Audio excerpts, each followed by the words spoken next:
Halo semua, bagaimana kabar kalian hari ini? Semoga kalian selalu sehat dan bahagia. Selamat datang di kelas ekonomi bersama Ibu Fitri. Kali ini kita akan belajar materi sistem upah. Tapi sebelum kita mulai, Ibu mau meminta kalian semua untuk mengamati gambar di bawah ini. Dapat kita lihat gambar berikut menunjukkan beragamnya jenis pekerjaan, mulai dari guru, pegawai pabrik, pegawai kantoran, hingga kuli bangunan. Nah, menurut kalian dari banyaknya jenis pekerjaan tersebut, apakah mereka memiliki upah yang sama ratanya atau sama besarnya? Ya, jawabannya tidak ya. Kenapa demikian? Yuk kita bahas sama-sama. Pernah nggak sih kamu kepikiran mengapa ada dua orang yang memiliki pekerjaan yang terlihat sama tapi memiliki upah yang berbeda? Ada yang lebih tinggi dan ada yang lebih rendah. Mengapa bisa demikian?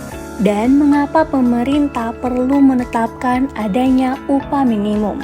Ternyata jawabannya tidak sesederhana karena kebijakan dari suatu perusahaan. Untuk menjawab pertanyaan terkait mengapa bisa ada dua orang yang memiliki upah yang berbeda padahal pekerjaannya terlihat sama, atau mengapa pemerintah perlu menetapkan adanya upah minimum. Nah, semua itu dapat kita jawab dengan memahami dan mengenal sistem upah dan teori upah. Dalam ekonomi, upah bukan hanya sekedar angka, melainkan berkaitan dengan produktivitas, keadilan, dan kebutuhan hidup yang layak. Dari sini kita dapat memahami bahwa upah merupakan cerminan dari cara sistem ekonomi menghargai tenaga kerjanya. Nah, supaya kamu lebih paham mengenai sistem upah, yuk kita bahas satu-satu mulai dari pengertian sistem upah, jenis-jenis upah, faktor yang mempengaruhi sistem upah, dasar penentu upah, hingga upah minimum yang berlaku di Indonesia. Selanjutnya, kita harus mengetahui apa itu sistem upah. Sistem upah adalah cara atau metode yang digunakan untuk menentukan berapa bayaran yang diterima oleh pekerja setelah melakukan suatu pekerjaan tentunya. Nah, upah ini bisa dihitung berdasarkan waktu kerja, hasil kerja, kesepakatan kontrak, atau bahkan indeks tertentu. Tujuan dari adanya sistem upah ini adalah untuk memberikan kompensasi yang adil dan sesuai terhadap pekerjaan yang dilakukan oleh pekerja. Menurut Undang-Undang Nomor 13 Tahun 2003, upah adalah hak pekerja atau buruh yang diterima dan dinyatakan dalam bentuk uang sebagai bentuk imbalan dari pengusaha atau pemberi kerja kepada pekerja atau buruh dan keluarganya atas suatu pekerjaan atau jasa yang telah dilakukan. Sehingga dapat diartikan bahwa upah adalah balas jasa dari apa yang sudah dilakukan oleh tenaga kerja. Setelah tadi kita membahas dan memahami terkait pengertian sistem upah, sekarang kita akan membahas jenis-jenis dari sistem upah itu sendiri. Yang pertama ada sistem upah menurut waktu, yang kedua sistem upah menurut hasil, yang ketiga sistem upah borongan, yang keempat sistem upah berdasarkan premi atau bonus, yang kelima sistem upah partnership atau mitra usaha. Nah, biar kalian lebih paham terkait jenis-jenis sistem upah, yuk kita bahas satu-satu. Pertama, kita akan membahas jenis sistem upah menurut waktu. Dalam sistem upah ini, upah dibayarkan berdasarkan waktu tertentu atau berdasarkan pada lamanya seseorang melakukan pekerjaannya. Upah ini dapat diberikan atau dibayarkan secara harian, mingguan, bahkan bulanan. Nah, contoh dari sistem upah ini adalah seorang barista yang bekerja di coffee shop A di kota A. Ia memperoleh gajinya setelah 1 hari full melakukan pekerjaannya. Artinya barista tersebut akan memperoleh upah apabila menyelesaikan pekerjaannya selama 1 hari full. Yang kedua, kita akan membahas terkait sistem upah menurut hasil.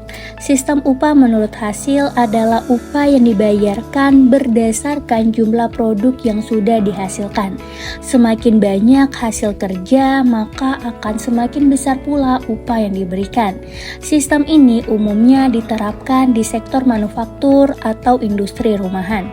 Contohnya penjahit rumahan yang akan dibayar berdasarkan pakaian yang sudah ia buat. Apabila ia membuat semakin banyak pakaian tersebut, maka upah yang didapatkan akan semakin banyak pula. Yang ketiga, kita akan membahas terkait sistem upah borongan. Sistem upah borongan adalah sistem di mana nilai bayarannya sudah disepakati di awal dan berlaku sampai pekerjaannya selesai tanpa tambahan upah, meskipun nanti akan ada perubahan pada waktu pengerjaan. Contohnya, Pak Salman ingin membangun rumah dan sepakat upah tukang sebesar 20 juta dari awal hingga rumah siap huni. Jumlah tersebut akan tetap dan tidak bertambah di tengah proses pengerjaan. Nah, contoh tersebut adalah contoh dari sistem upah borongan, di mana jumlahnya sudah disepakati sejak awal dan tidak akan ada perubahan. Yang keempat, kita akan membahas terkait jenis sistem upah premi atau bonus. Nah, sistem upah ini merupakan upah tambahan yang diberikan kepada tenaga kerja sebagai bentuk penghargaan atas prestasi tertentu atau suatu kondisi kerja yang tidak biasa, seperti bekerja di hari libur, menghadapi resiko yang tinggi, atau memiliki keterampilan khusus yang tidak dimiliki oleh semua orang. Dan yang terakhir adalah sistem upah partnership. Dalam sistem upah ini, pekerja tidak hanya menerima upah saja, tetapi juga ikut memiliki usahanya. Artinya, pekerja tersebut akan memiliki bagian dari kepemilikan usaha itu atau menerima saham dari usaha itu. Nah, apabila pekerja memiliki atau merasa memiliki usaha tersebut, biasanya ia akan lebih semangat dan bertanggung jawab agar usaha tersebut dapat terus berkembang. Contohnya, jika kamu membantu kakakmu membuka suatu usaha minuman kekinian, selain kamu akan mendapatkan uang saku setiap minggunya, kakakmu juga menjanjikan kamu mendapatkan bagian dari kepemilikan usaha itu sebesar 5%. Artinya, kalau usaha tersebut mendapatkan keuntungan, maka kamu juga akan mendapatkan bagian dari keuntungan tersebut.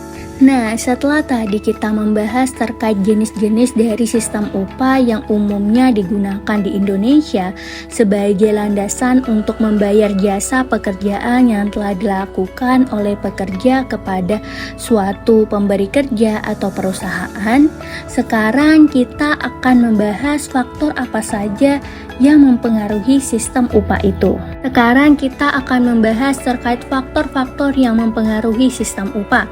Yang pertama, tingkat persaingan upah dengan usaha sejenis. Contohnya, perusahaan roti A lebih laris dibandingkan roti B sehingga menawarkan upah lebih tinggi dibandingkan dengan roti B. Artinya, pekerja akan lebih memilih melamar pekerjaan ke perusahaan roti A dibandingkan dengan roti B. Yang kedua, struktur upah berdasarkan pada tingkatan pekerjaan.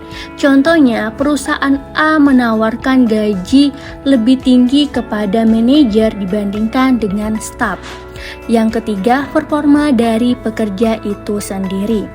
Apabila pekerjaan dari seseorang itu lebih baik dan lebih meningkat, maka upah yang diberikan tentunya akan lebih meningkat pula.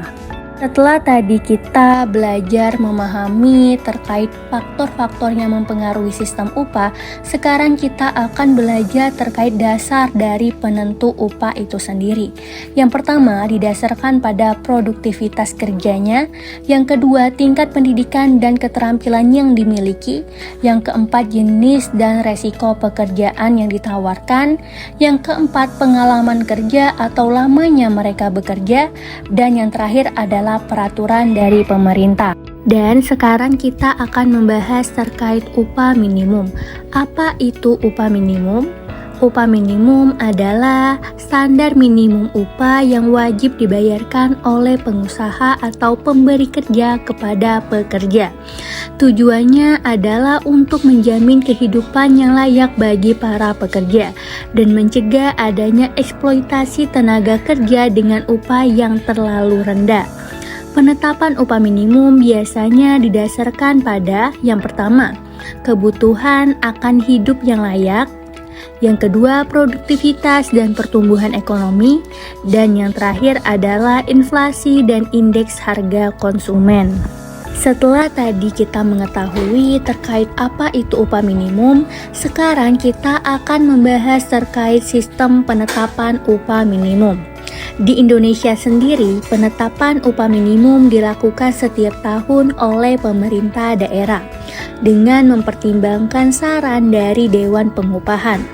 Ada perbedaan antara upah minimum provinsi (UMP) dengan upah minimum kabupaten atau kota (UMK), di mana UMK biasanya lebih tinggi karena mempertimbangkan biaya hidup di masing-masing kabupaten atau kota. Contohnya, upah minimum di kota Jakarta cenderung lebih tinggi dibandingkan kota lainnya, karena biaya hidup di kota Jakarta tentunya lebih mahal dibandingkan kota lainnya. Sekarang kita akan menjawab pertanyaan terkait mengapa penting bagi kita untuk memahami sistem upah, terutama yang ada di Indonesia. Jawabannya, dengan kita memahami terkait konsep upah, jenis-jenis upah, hal tersebut dapat membantu kita untuk melihat dunia kerja dengan lebih kritis. Kita jadi lebih tahu mengapa standar gaji di Indonesia bisa berbeda-beda di satu daerah dengan daerah lainnya. Apa saja faktor yang menyebabkan upah tersebut dapat berbeda dan faktor yang mempengaruhi upah tersebut. Dan bagaimana seharusnya sistem upah tersebut diterapkan di Indonesia. Dan yang terakhir waktunya kita kuis.